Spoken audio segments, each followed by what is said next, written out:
Greetings! In today's video, I'm going to be swatching the first 30 colors of the Rosa Gallery range. At the moment, the full range has 90 colors, if I'm not mistaken. So this is going to be part 1, and since I have a bit of rambling to do, let's get right to it. I have a few general notes before I get started. So all in all, I went through the colors, and if there's not any extra typo or mistake, I counted about 40 different pigments through all of these colors. Some are used single pigments, some are combined to create interesting mixes, but all in all, I counted about 40 of them. All the info that I'm sharing right now is based on what I was able to find online and on their chart. So if there are any mistakes or typos on the chart, that's not something that I can really control. There's one color that has a weird color code that I think is a typo, but aside from that, there was really nothing obvious that jumped at me in terms of mistakes or typo or whatnot. A few things that I thought were particularly interesting is that all of these colors are the same price, more or less. They are not separated in series, so technically they're all the same price. Now, depending on where you buy them, some colors that are a bit more difficult to acquire might be a bit more pricey, but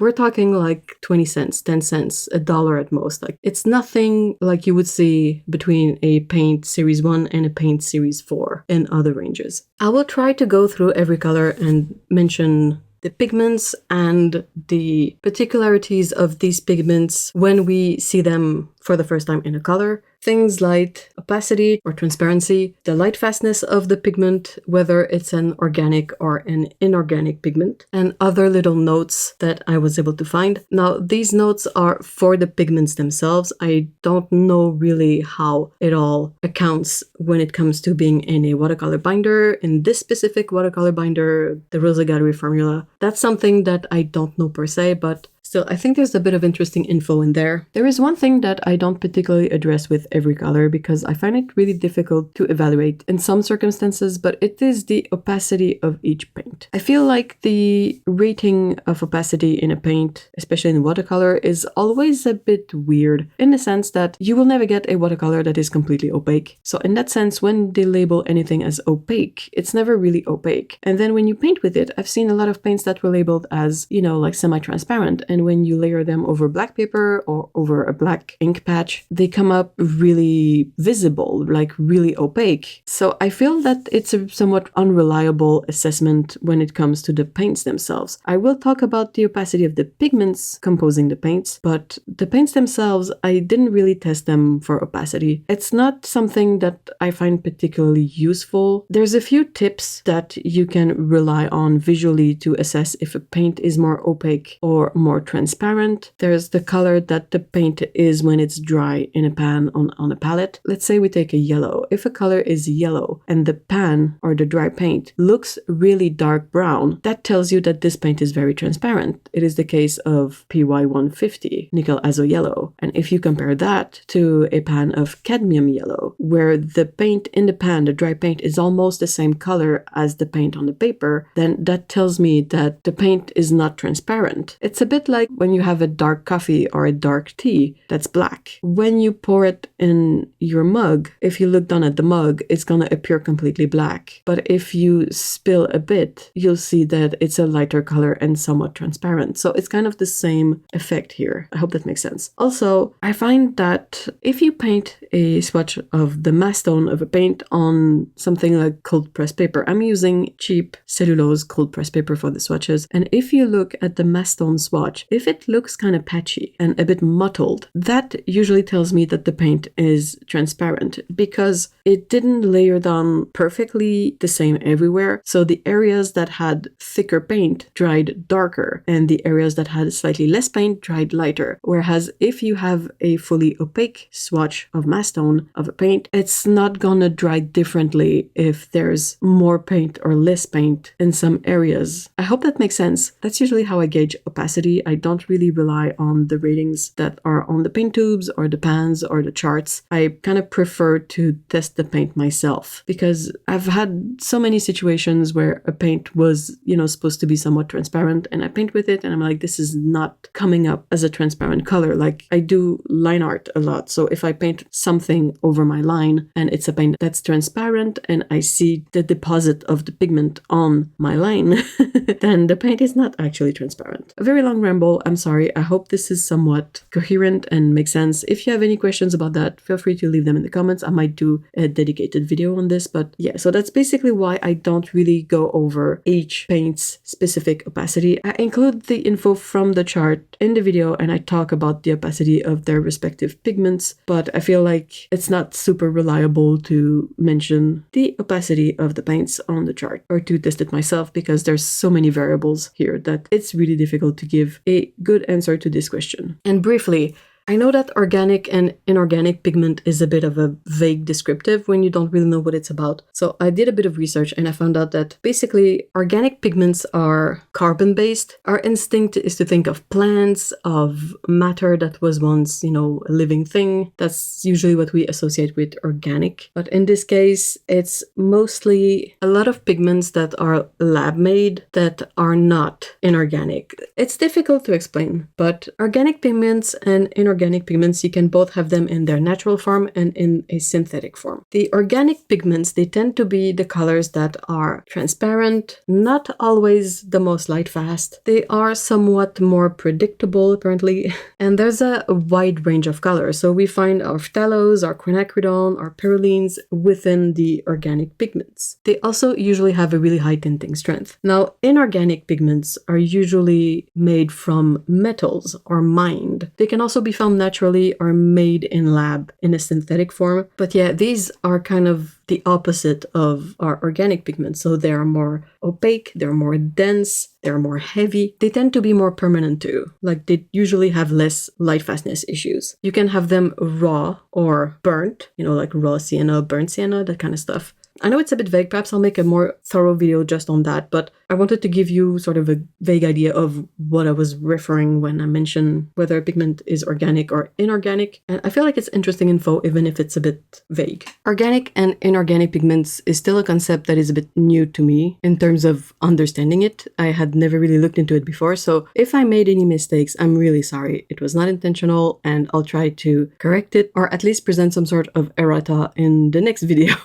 Alright, let's get started on the colors. First color is color number 704, Titanium White. It is made from pigment PW6, which is also named Titanium White. This one is a pigment that's usually opaque to semi-opaque and that has excellent light fastness. It is one of those inorganic pigments. In the case of the swatch here, it is usually a color that's more opaque than this, but it's kind of very transparent in this case, so I am not sure what's up with that, but that's the color we get. My swatch is mostly on white paper, I know, but I still put a part of the swatch black by using ink. I use a fine liner of some sort, and you can see that the paint is still somewhat more on the semi-opaque than the opaque side. Second color is 701 Zinc White. This one I don't have. It's the only color I don't have. When I swatched the Titanium White, when I saw how transparent it is, I decided not to get Zinc White because usually Zinc White is more transparent than Titanium White, and I don't really have a use for a very transparent white in watercolor personally. All the other colors I can see myself using in some circumstances, but this one I just couldn't justify. And I felt like instead of getting a paint that I will never use, I would rather put that money to a paint that I will use. Technically, Zinc White is made from pigment PW4, zinc oxide white. It is a semi-opaque pigment. It is also an inorganic pigment like Titanium White. It has excellent light fastness, but yeah, I don't have a need for this one. I don't even have a use for this one, so I didn't buy it. Next color is color number 748, Naples Rose. This one is a mix of two pigments. Our first pigment is PR101, synthetic iron oxide red. It is also an inorganic pigment. It is a very light fast color. The opacity of this pigment varies a lot and the hue varies as well, so it's pretty difficult to pinpoint an exact value for these particular characteristics. For this one, it is mixed with our Titanium White PW6 that we just saw. So we get kind of a peachy color that seems to be somewhat transparent. So I'm guessing they probably went for a more transparent, smooth kind of PR101 in this case. It doesn't really have granulation.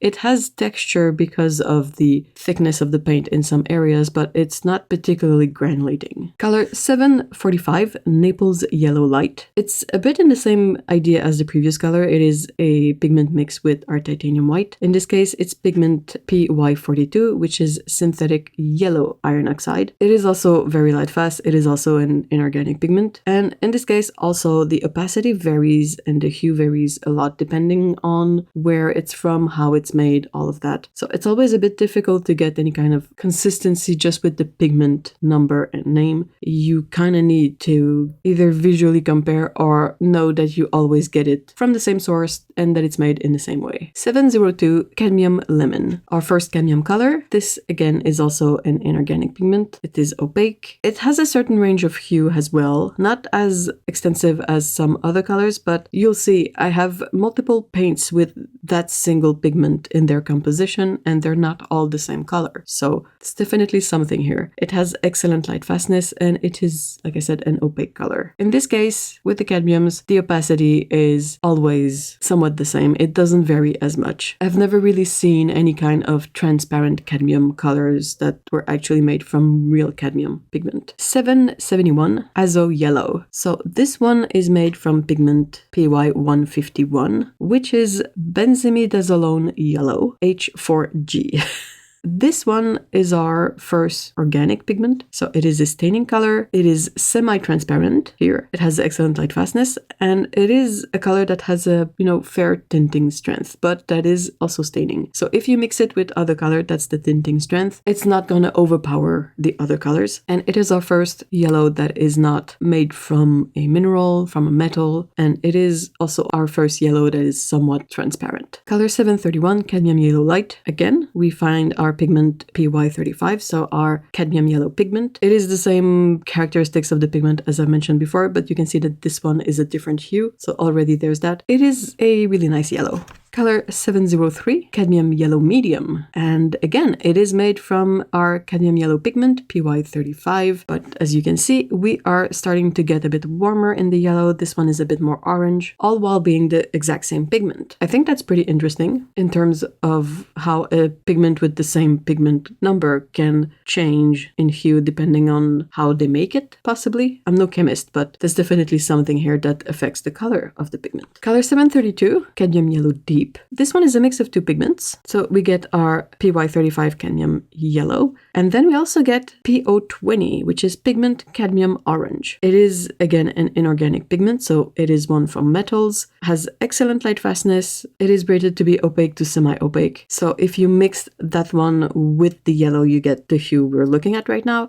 Basically, since we're mixing two pigments that are mostly opaque, the resulting color is probably more opaque than transparent, but it is a really beautiful yellow-orange color. Next, I have color number 730, Golden Yellow. It is a single pigment color made from pigment yellow 110, which is isoindolinone yellow. So they gave it the name Golden Yellow. It is a truly beautiful pigment. Personally, it's one of my favorite. I really like this kind of warm yellow-orange color. It is an organic pigment in this case that can be made to range from semi-opaque to fully transparent. It is rated as a pigment as having excellent light fastness, supposed to be medium staining, and has a good tinting strength. Usually, whether a color is staining or not refers to if you can easily remove it. Since watercolor is rewettable, if a pigment is not too staining, you can sometimes re-wet an area and pick up the pigment with a paper towel. When it's a staining color, that's much harder to do. Color 705, Cadmium Orange. So we are looking at a very similar pigment composition here as we've seen in a previous color. We have pigment orange 20, which was cadmium orange, and we have PY35, which was cadmium yellow. So again, we have these two pigments, but definitely mixed to a different ratio because the resulting color is much more orange than the previous one, as it is a mix of two pigments that are usually somewhat opaque. And from what I can see on the swatch, I would expect this paint to be a bit more on the opaque side than the transparent side. Color 773, Cadmium Orange Medium. It is made from PY35, which we saw a few times already, which is cadmium yellow, though this color is definitely not yellow. I was trying to find some info about this specific hue of the pigment, and looking at the references that I know of, I really couldn't find many cases of this pigment being this orange. I'm not entirely sure what's up with that, but it's a really peculiar hue. I'm not saying that's what happened, but if we consider that this is not a typo or a mistake on the chart, or the pan or all the info out there. It is a uniquely orange version of this pigment, which is interesting. And it fits sort of really nicely in this gradation from yellow to red. Color 734, Flame Red. This one is made from pigment orange 73, which is Pyrrole Orange. This is also an organic pigment, like the yellow we saw a bit earlier. It is a pigment that can range from being semi-opaque to semi-transparent. In its mass tone, it is more orange color, and as you dilute it, it kind of gets this little pink hue in it, which is really unique and interesting. It is said to have excellent light fastness. Color number 706, which is Cadmium Red Light, and it is made with pigment PR108 and PO20. PR108, pigment red 108, is cadmium red. It is an opaque pigment that has really good light fastness. As a pigment, it is often rated as staining and with a good tinting strength. Again, as it's one of those metal-based pigment, this one is an inorganic pigment. And then the other pigment in the mix here is PO20, pigment orange 20, which we saw earlier, which is cadmium orange. So our cadmium red light is a mix of cadmium red and cadmium orange. It's a really beautiful color, seems to have a subtle granulation going, but really, really subtle, especially in the diluted areas. Color 707, cadmium red medium. So again, a cadmium color. This one is made from a single pigment, PR108, that I just talked about. It is also a granulating color. It is also exactly the same characteristics than what I mentioned for cadmium red just a few moments ago, but this paint here is only the red, so it doesn't have that kind of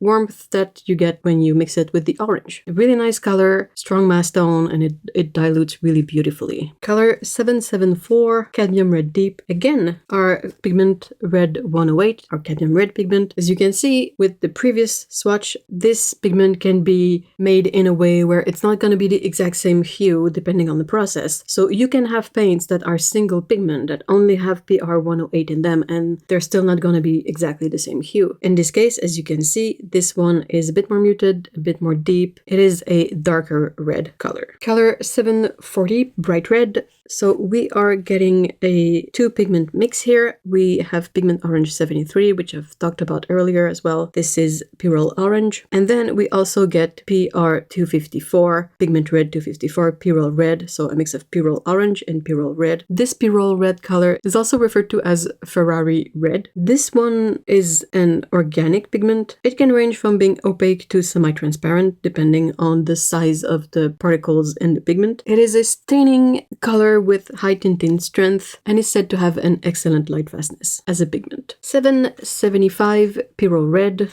Unsurprisingly, it is made from PR254, which is the Pyrrole Red pigment. So that would be the one I just mentioned, the Ferrari Red on its own. It seems to be really transparent. It's a beautiful deep color, very nice depth in the mass tone, and then it dilutes really nicely too. 726 Madder Rose. This one is a mix of two pigment. Now, I think there's a bit of a typo here because on the charts and even on the label for this paint, it says that it is made from PV19 and PV254. I don't think there is a PV254. I think it's possibly the red we just saw, PR254 maybe. I've never heard of PV254. The other pigment, PV19, is a pigment that is quite common, that we see a lot in many sets and also in many hues. It is the quinacridone violet pigment, which is an organic pigment. It's a pigment that can range from being a transparent pigment to a semi-transparent pigment, and there's such a wide hue range that it's really difficult to get any kind of consistency, I feel.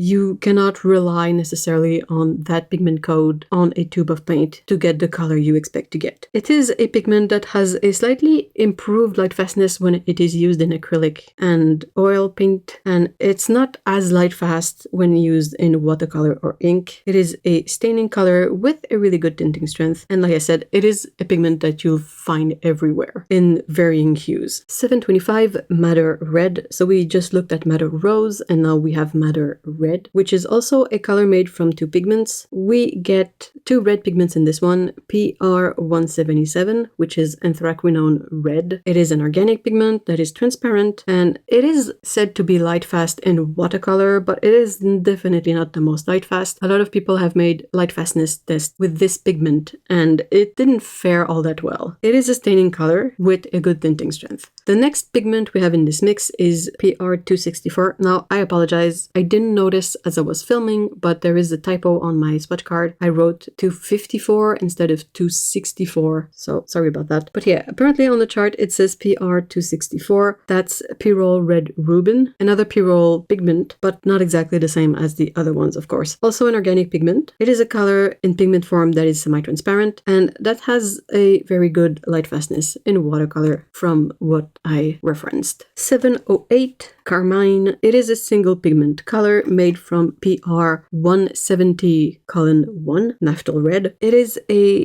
deep red as a pigment that is semi-opaque. Now, this swatch definitely looks more magenta than deep red, so it's gotta be one of those hue variations. There's a whole family of red azo pigments, azo referring to something on the chemical side of their construction. There's a lot of variation within that family of pigment, and not just in hue, also in light fastness. I don't think this is the most light fast of colors, but it's still a very beautiful color, and you can use it for a lot of things before the light fastness becomes an issue. 781 Burgundy Red. Again, we get a single pigment paint. This one is just PR177, the anthraquinone red pigment that I talked in a previous color in the matte red. So you can see that this color on its own, this is one of the hue that's available. Again, the pigment itself has not tested to be the most light fast, but it is a really beautiful transparent color that has a good range of values between the mass tone and the diluted color. 756 Coral. Coral here is a mix of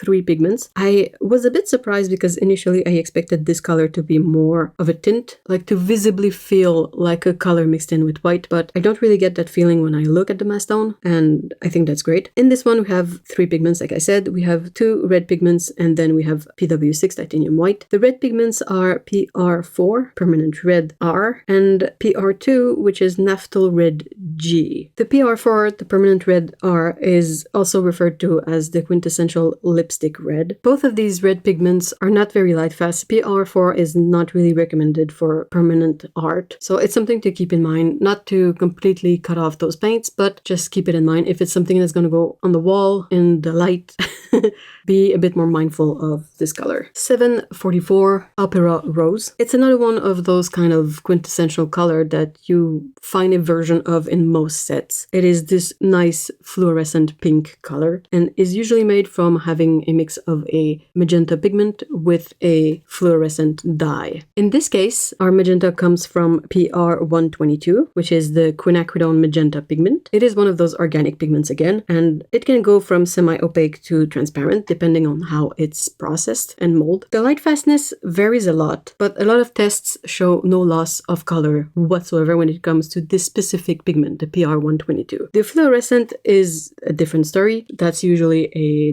dye of some sort, and any kind of fluorescent dye will never be light fast. These things just not light fast. So this color, assuming it's exposed in conditions that will lead to a loss of color, the fluorescent dye will be the thing that leaves, and technically the quinacridone magenta pigment should stay behind. The color would probably lose a bit of its punch, but it would not disappear completely. 709 Magenta Rose. So this one is our quinacridone magenta pigment on its own, no fluorescent dye in the mix. It tends to be sort of a slightly bluer magenta color than other magentas you can find in the PV19 range of colors. It is a color that's always very transparent in the mass tone, and then you get, again, a lot of values from deep mass tone to very diluted. 787 Nightfall Violet. This one is exciting. It is our first sort of custom color in this lineup. It is a mix of three pigments. We get PG26, which is cobalt chromite green. It is an inorganic pigment made from metal, cobalt, metal, cobalt, metal, cobalt. And it is a semi-transparent pigment, apparently. When I've painted with paints made of this pigment, they usually tend to be a bit more semi-opaque than semi-transparent. It granulates heavily, so of course in the areas where the pigment pools in the granulation, that's going to be more opaque, and in the areas where the pigment is lighter, that's going to be less opaque, of course. But all in all, I'm a bit surprised to see that the pigment on its own has this semi-transparent rating. It has an excellent light fastness, as with most metal-based pigments we come across. It is said to be a staining color with an average tinting strength. Second pigment in the mix is ultramarine blue PB29, another one of those quintessential pigments that you'll probably find in every single palette out there. It is an inorganic pigment and ranges from being semi-transparent to transparent. It is the lab-made version of what was originally paint made from lapis lazuli, so being a lab-made color, that makes it a whole lot more affordable and easy to make, and the process is a lot simpler. So that's kind of why you have it in every single set out there, because it's an inexpensive paint that has a really interesting texture if you leave it more coarse, and otherwise it can be really smooth if you mold it super fine. And it is also a color that's been very light fast on every single test I've seen. And then the last color in the mix is PR101 that we talked about in the beginning. It is synthetic iron oxide red. So basically this color is a mix of a muted blue-green, a muted red, and then our bright, warm ultramarine blue. And you get this really rich, deep granulating color that is super deep in the mastone, super dark, like this dark purple violet color, very muted. But then as you progressively add more water in the mix, every single pigment kind of comes through and you get a lot of variation and really interesting things that happen. 764 magenta gray. So this would be our second sort of custom color. It is a bit simpler in its conception than the previous one. This one only has two pigments. So we have our PR122, quinacridone magenta, and then we also get PG17 in this one, which is chrome oxide green, an inorganic pigment made from metal, chrome. And it's a color that I particularly like. I feel like it's the perfect color for grass that has been just partially dried in the sun. That's highly specific, but it's this sort of muted color, muted green, that tends to be more opaque. And you can have versions that are heavily granulating, some that are less granulating, and it's a really interesting color. And I feel like in this mix, it makes for an even more interesting effect with the super transparent and strong magenta. And then progressively, as you add water to the color, you get the green to sort of show in the back, if that makes sense. And it makes for this really interesting dusty rose muted color that has a lot of character. 727 quinacridone lilac. It is made from PV19 that we saw earlier. This one, this particular hue or variant of PV19 is a very purple leaning color. It is very deep in the mastone and again dilutes beautifully. That's a sort of a key component of all those super intense transparent colors. They're always really deep and intense in the mastone, and then as you dilute them you get so many variations. It makes for really interesting paints to have in a palette. 749 quinacridone violet. This one, the name is a bit misleading. We can find quinacridone violet named paints out there that are a single pigment paint made from quinacridone violet, PV19. In this case, it is a mix of two colors. We get our PV19, the quinacridone violet pigment that probably gave the color its name, but also we get PB15, which is phthalocyanine blue. So this is a combo of two organic pigments, two pigments that are usually very transparent, very strong, and very deep. To have them in this mix makes for a super deep violet color, and then when you dilute it you get a lighter color of the same hue. They don't really separate. The pigments are fully mixed in this case. Phthalocyanine blue on its own is always kind of transparent. It rates as having a lower light fastness than what the tests have shown, so I'm not sure what's up with that, but overall it's not a color that I see lose a lot when it's done in light fastness tests. It is heavily staining. This one never cleans up, and it is said to have, and I left it because I thought the word was so funny, it is said to have an overpowering tinting strength. So that's exactly the kind of color that a little goes a long way. 742 lavender. This color is a mix of three pigments. As with the coral color, I was a bit impressed with this color as it's technically a tint, so a color mixed with white. I always kind of expect these to be much lighter than what I got here with lavender. It is sort of a periwinkle kind of color. It has three pigments, like I said. It has PB29, ultramarine blue. It has PV23, RDNE3, which is the first time we encountered this pigment here. It is dioxazine violet, another one of those organic lab-made pigments that is very staining and is always super transparent, super intense, depending on the brand. Some companies will have this paint as a pigment, and in the mass tone, it almost looks black. And if you look at the pan and it's clean, there's no way you can tell that it's purple. The paint in the pan is so dark, it looks black. So basically here we have this very staining color that has a lot of tinting strength, packs a big punch, mixed in with the less intense ultramarine blue that adds a tiny bit of granulation in the mix here. And it makes for a really nice color where in the dilution, you don't really see any kind of big effect happening, but there's a little subtle something going on there that makes this really interesting. And the last color in this mix is PW6, which is our white titanium. That was the first 30 colors of the Rosa Gallery range. Let me know if you have a favorite amongst these colors, and also if there's any color that surprised you, or if there's any improvements I could make to this format. This is kind of my first time making a video like this, so any feedback is appreciated, and we will see each other next week for part 2. So stay tuned, and thank you for watching. See you in the next one. Bye bye.